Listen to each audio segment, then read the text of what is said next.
Minnesota residents and fans of Garrison Keillor expressed sadness and disappointment at news that he has been accused of improper behavior.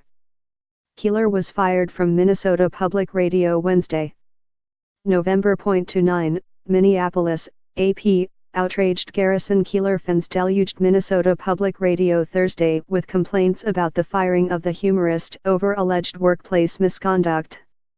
Some say they will no longer support NPR, one of the nation's largest public radio operations, which depends heavily on financial contributions.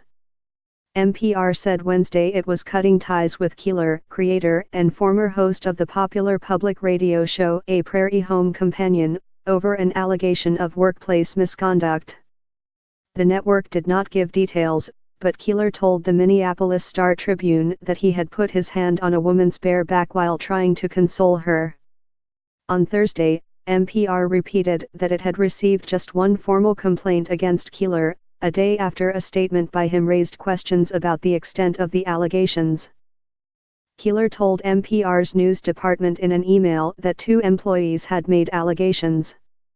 NPR spokeswoman Angie Andreson, asked to clear up the discrepancy, said the network has a formal complaint from an individual that includes multiple allegations related to Garrison's behavior. Keillor told the Associated Press in an email Thursday evening that one person had brought a claim against NPR and one person had brought a claim against him.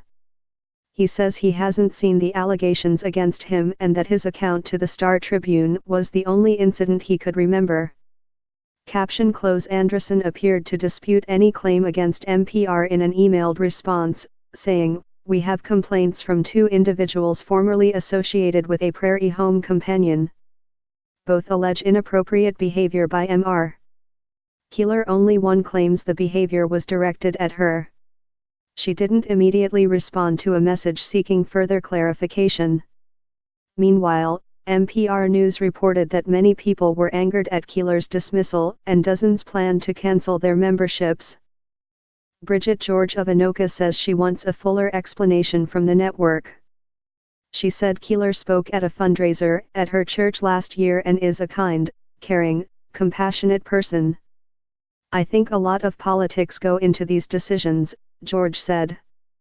"I would be curious to know what other things were going on that might have motivated the board to take that action." More than 400 people had expressed themselves through NPR's Public Insight network within 24 hours of the news breaking.